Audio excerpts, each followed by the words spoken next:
Hey all, my name is Lore. I was the 5th winner of the Sakura contest, or Dizzying Spinster, whatever you prefer. I was just I was really excited that I was able to win 5th place, and I really wanted to explain some of the mechanisms that I used, how I used them, and a little bit more about what decisions I made for my build. So without further ado, I'm gonna get y'all in here. Thanks for coming along with me. So you fall through, and I really wanted to have like dramatic visuals as you went into different rooms. So there's a lot of black rooms that you fall out of. I made this in Canva, just a little explanation for what you would be if you needed any help. This is the first room I built. There's a little mushroom there for you. This is the first room I built, and I built it thinking it was going to be the only room. And then as I went more, I just kept having more ideas. So let's try to do this. When I was playtesting it, I was able to do this really consistently, but obviously I haven't been playing it in a while. It's been a couple months. So you are able to get up here if you just know the timing, which is to start kind of early and let it ride you up and then jump. But I realized pretty quickly that that was going to be hard for a lot of players, because a lot of our players in this community are not platform players. So, and why would they be? Because this is not a platforming game. So because I really wanted everybody to be able to play, I made a bunch of different little assist things to get you through. So you can just hop right here and completely ignore that. How'd I do that? You might ask. And the answer is dressers. So many dressers. 1, 2, 3, 4, 5, 6, 7, 8 dressers. And then all of the pieces of those 8 dressers are on this one platform right here. And then that's everybody. You're gonna notice a theme throughout this build, and that is dressers are where it's at. And the reason why there's so many is because every one you stack gives you a little bit more movement. You only get a couple inches of movement from each one. I tried moving it further away to see if it would adjust it, but it didn't really work that way for me, and this way worked. So that's why you are supposed to break. These are break bricks. These are OG game pieces. This whole room is based off of the original game for sure, and I really wanted it to feel, it's kind of interesting to try to put a 2D game into a 3D space. It was hard to imagine how things would move. There was a couple times when I was trying to, like, I was like, should this room be more narrow, because it would be 2D, so you wouldn't even be able to move. And I tried to put like virtual walls everywhere, and I just felt like this made the most sense for it being 2D. You would want it to be narrow, but I also felt like you should be able to move through the space. So we have these guys. These are tables and onsens, tables and katsu tables, and the katsu tables are flipped upside down. So if you don't have the DLC, this is the only thing in the puzzle areas that is from the new Sakura DLC, and it's only visual. You can get by with just these platforms. I did test it. So now, this is my favorite movement in the game. Ooh. How to do that? It's very simple. There are, let's see if I can find them in here. You have to get kind of the right spot there. There are motion sensors on this table. So as you get closer, the tables move. You could jump onto the next table. And then as you jump here, this one moves also. And that is because in here, inside of it, there are also more. If you have the motion sensors shoved just below, they still trigger. And then I have this guy. This note is here because if you hit on the music note itself, it will not take you anywhere. So you either need to hit here or here, and it's just an unfortunate side effect, but I really wanted the music note because in the game you can move with the music note. So let's do that. Yay! And then down here is the other secondary assist. So if you really went through this and you were like, I do not want a platform, you could just completely ignore all of it, hop right through the secret door here, climb up here, and then this is right here. If you don't use the assist, this door doesn't exist, and neither does that door. Again, with dressers, these are all facing the opposite way because this pulls back this way. So that is why those are there. And then this is the first pipe I built for the game. I wanted to have all the beautiful details. These are just cubes shoved in here. Actually, all the pipes have them, even though the first pipe, you can't ever see them. Oh, we froze for a second.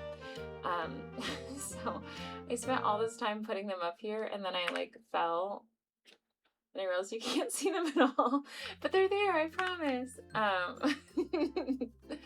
So we're just gonna fly right through here. So yeah, I built these. I was very excited about it. I'm glad they turned out as well as they did. I do feel like they really do look like the game ones. And I wanted the arrows for clarity. Again, dark room, big reveal. This room I think is the one that people get tripped up the most in. And because it's lava, there's a lot of stakes to failure. So I put this assist in that's a bright purple bridge just to walk straight across right into the room. But the trick to jumping these is to hit the space and the forward at the same time, and then just let it inch you through, basically. As I fail it, that's so funny. But it's bup, bup, bup, bup. And you don't actually have to jump these. I appreciate that people do. But it's not necessary. There is one piece that I feel like gets lost in here. I've tried to figure out why, but there are supposed to be dropping columns right here. Yeah, see? They do, and they do drop to the correct height, but for some reason they just don't get seen. And then you have these guys to jump up, and then there you are. And if you didn't want to do all that, there is a spot right here for you to jump through.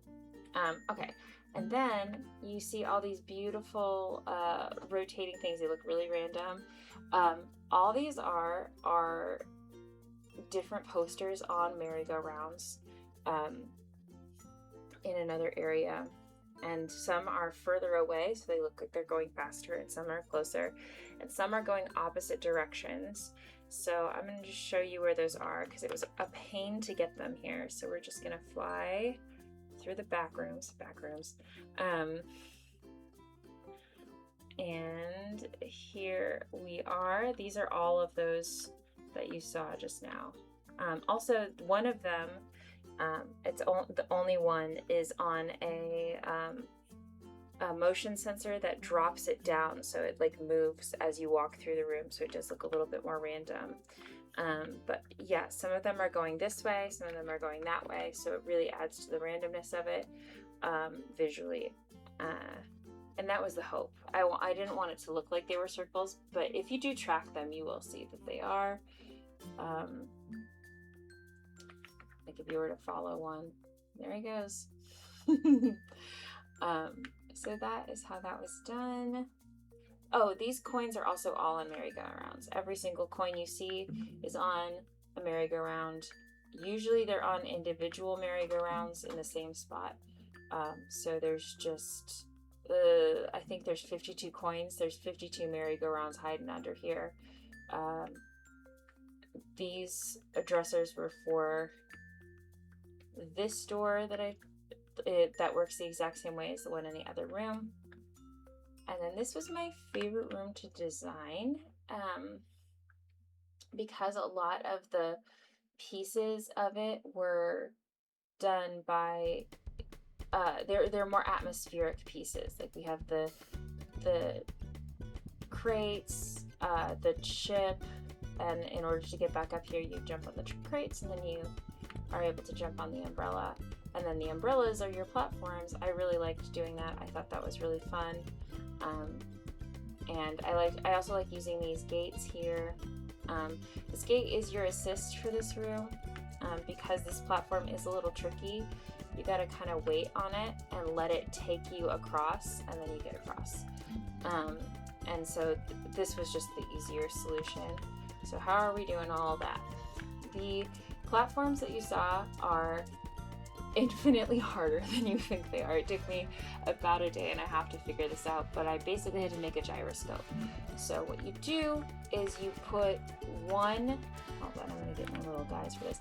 You put one merry-go-round here with tables and platforms, and then you put other merry-go-rounds on it going the opposite way, with the tables on those, and then you put the platforms on the tables that you put on the other one, but you make sure they're going the opposite way. Do not start any of them until they are all synced up and you're able to just put them on a light switch so that they can all go at the same time.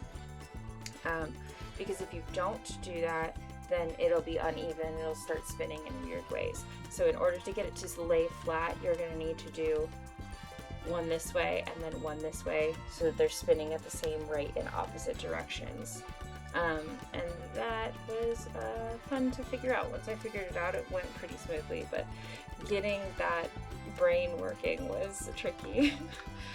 This assist is of course made by dressers. We love dressers. So that is again where that is. We have our little jump scare here, my little piranha plant, which is, of course, this, fun fact, a couple things. The stairs were on the other side when I started this because I wanted a straight shot for the assist, but when I had my friend play test it, they completely missed this guy, and so I put the stairs here so you had a better chance of, as you're coming up, seeing him. There are motion sensors all throughout the edges of this so that he can jump scare you and then go away. I also really loved putting lights in this and using the gate here to make this feel very like springy. So then you jump up these, no problems, no problems. Fun fact, I'm not on that brick. These trees have a massive wall of space underneath of them that you can just walk on. I figured that out partway through where I was like, oh, I don't even need this one, but it felt, I didn't want you to get lost and think that you couldn't jump on it because it doesn't look tall enough, but it totally is. So brick here to kind of guide you there. Now we gotta defeat Bowser. So you jump up, you're ready to fight your guy, and then he eats himself. So that is done. He is actually on a door underneath here. So he's right, this is our door right here. And then again with the motion sensors, let's see if you can see all of them. There's so many in this area. I wanted you to be able to like see him, recognize who he was, and then move forward. But yeah, he just disappears on you. There you go. And then here we are on the final dramatic reveal of the game. So you can kind of, oh, there's a bomb guy. As you jump down here, you really get a view of this. These walls took me forever. I think it was 4 actual days of the game to do them. And then, as we said, all the coins are on merry-go-rounds, so that's what those are running. And then to do this drop, you'll never guess, but it's so many of these. I do think that I had to do more because it started like freaking out that it was too far out of bounds. I'm not really sure, but it didn't go nearly as low. I actually built these platform pieces because it wasn't going low enough. And for a while this was all one color, and then I realized that it would be way more dynamic if it was alternating colors and stripes, and it just feels right for the game too, so it was nice to kind of piece that together. Crossing here, you might sell your coins here. Oh, and these these are just the new, so you might not see them if you don't have the back. So these are both walled off. Oh, okay, no worries. You come in here, there's skulls on the walls because he's a dangerous man. This is actually the first room I built in the castle. The castle, by the way, the shape, you might be looking at it being like, that's not an impressive shape. It's from the OG game. Like the original castle is very much shaped like that, and I wanted it to stay true to the original. I wanted there to be at least one room that was very intentionally for the Japanese DLC, so this is a lot of pieces from that, and I was very proud of coming up with this room, especially like little wood details. It's not as full as some of the other rooms I've seen, but I did have some atmosphere or like environmental storytelling here, where Bowser has like this big table instead of a chair, and he's a turtle, as you all recall, so he has a ton of lettuce on his table. Some stories have him eat barbecue and that be his thing, but I think it's funnier that he's a turtle, so he's just gonna do turtle things. And then of course on Peach's seat, she's got this cushion and she's got like a pink chair, and he's like delicately prepared all these meals for her, and he puts pink flowers on the table, and all of the flowers are just kind of like pinky and like very cutesy. Oh, let's go to the dining or the living room area. This is also got, these are party hats, by the way, and most of these rooms are inspired by various games, so if you are wondering why it looks like that, I would say check out different games and see. This is the only spot you can see this, but there's a peach-shaped flower in the garden into the side, and you can only see it here, so just so you know, little Easter egg for you. This is his gym, and everything in his spaces that is like his space is going to be in his colors for the most part, which are like the orange and the green. This says, "You got this." This says, "Take that, stupid Mario." I really wanted to have you get an idea for this version of him. This is based off of a kitchen Mario game that I found some images for, and that's why this looks like this. I thought it was really fun. We got some pizzas going. There's like a little spot to do some cutting. And then this is his bedroom. These kind of look like his shells, and that made me smile. And of course, he is a turtle, so in his enclosure, he has some dried sticks and a rock.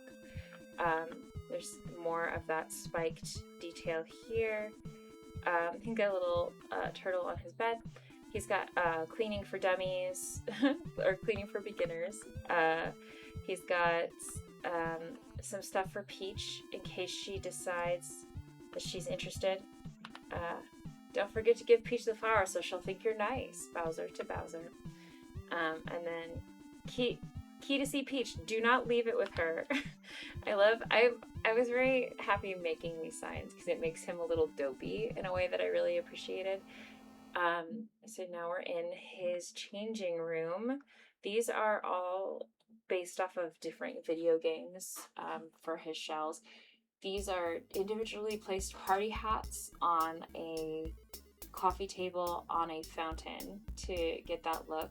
These took a while. At this point, this was towards the end of my building. I had done the bathroom, I had done the living room, and I didn't know what to do with this space. And then I did these and I was like, oh, they look good. And then I had to spend so much time putting these spikes on. These I think are really cool too. These are Santa hats with jewels on them, like the ones from the Scooby DLC. And then this bathroom, which has some really cool little details. I saw this in somebody else's contest submission. I don't know who, I'll try to look it up and tag it, but it's just, they did such a pretty one and I really loved it, so I added it to my own after I saw it. Great job to the builder who originally came up with that. And then I had these checkers because all of the checker stuff feels right to me. Just a little bathroom. I wanted this space on the first floor, and then we're back into that living room space. I wanted this space on the first floor to feel like a person could live here, where they like go to the bathroom, they make their food, they're able to hang out, there's like places for them to be. just to make it a little bit more grounding as you move through. And then, as soon as I said that, now we're in the throne room.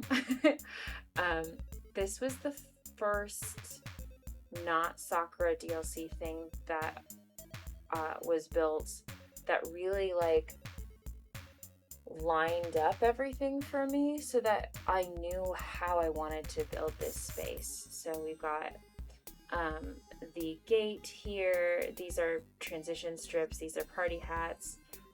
These are lights, and these are also all set to red to really add to the atmosphere. This is just, let me see if I can, this is just the geometric weird one, and you just make two colors the same so that you only get the sparkles.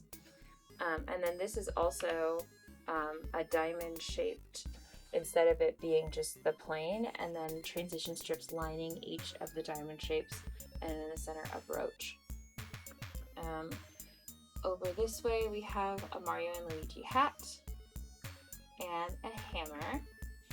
And then through here we have more coins. The reason that these coins are out here is because I wanted it to look really visual when you came in, so I wanted those, but I also wanted you to be able to look at the tree up close and look at like the details on the walls up close and really pay attention to them should you want that. And like there's like this Zen garden over here, and then this regular British garden over here, European I guess, and then you're finally able to head up to rescue Peach, assuming you've remembered to get the key from Bowser's room. And her room is also based off of one of the rooms in her game. Her outfit is a origami piece. Two of these little head guys, and then Santa bags, a katsu table, a tub. She's got a little Mario mushroom lamp here and a little vanity, her gloves and her crown, this little star effect, and then we also have a bathtub and a toilet, and then of course her girly pop handcuffs because Bowser has discovered she cannot be trusted.